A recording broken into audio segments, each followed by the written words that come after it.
Mga Lods, welcome dito sa Kaloy TV. So another video na naman ang ating gagawin. Ano ba natin lalagyan ng lock ang ating messenger app? So sa step po na to is tuturo ko sa inyo. So i-click nyo lang po ang messenger app.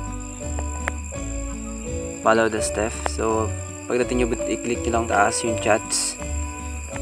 And then i-click nyo po yung settings. Kung ano po yung makita nyo settings dito sa inyong messenger. I-click nyo po yan. And then scroll po baba, hanapin ng privacy and safety. So kapag nakikita nyo na po yung mga lodi, i-click nyo po ito.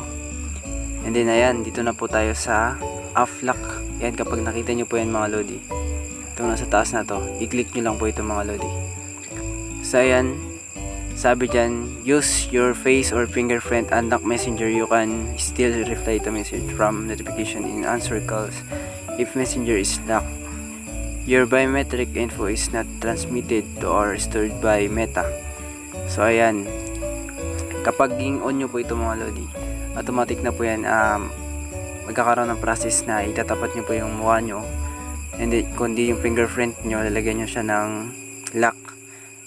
Kapag hindi nyo yan, kunyari inopen nyo yung messenger nyo, hindi nyo tinapat yung mukha nyo or fingerprint nyo, hindi po yan mag-open mga lodi. So open nyo lang po yan kung gusto nyo lagyan ng lock yung inyong messenger app. So yun lang po mga lodi.